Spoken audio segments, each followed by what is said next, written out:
കൊല്ലം കടയ്ക്കൽ ക്ഷേത്രത്തിലെ വിപ്ലവ ഗാനാലാപന വിവാദത്തിൽ ഗായകൻ അലോഷ്യക്കെതിരെ കേസ്. കോൺഗ്രസ് നേതാവിന്റെ പരാതിയിലാണ് അലോഷ്യയെ ഒന്നാം പ്രതിയാക്കി കേസ് രജിസ്റ്റർ ചെയ്തത്.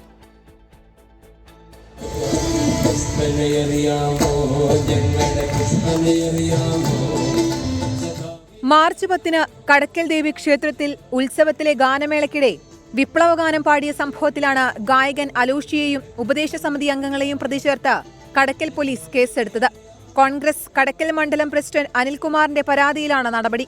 ക്ഷേത്രോത്സവവുമായി ബന്ധപ്പെട്ട് രാഷ്ട്രീയ പാർട്ടികളുടെ ആശയങ്ങളോ ചിഹ്നങ്ങളോ ഉപയോഗിക്കാൻ പാടില്ല എന്ന നിയമത്തിന് വിരുദ്ധമായി അലോഷി വിപ്ലവഗാനം ആലപിച്ചതാണ് വിവാദമായത്.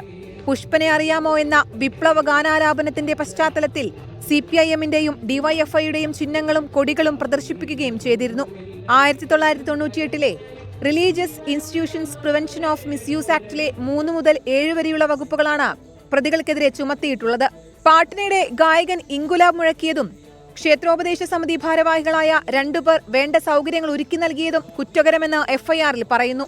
കോൺഗ്രസ് നേതാവിന്റെ പരാതിക്ക് പുറമെ യൂത്ത് കോൺഗ്രസ് സംസ്ഥാന വൈസ് പ്രസിഡന്റ് വിഷ്ണു സുനിൽ പന്തളവും ഇന്ന് കടയ്ക്കൽ പോലീസിൽ പരാതി നൽകിയിട്ടുണ്ട്. 24 കൊട്ടാരക്കര.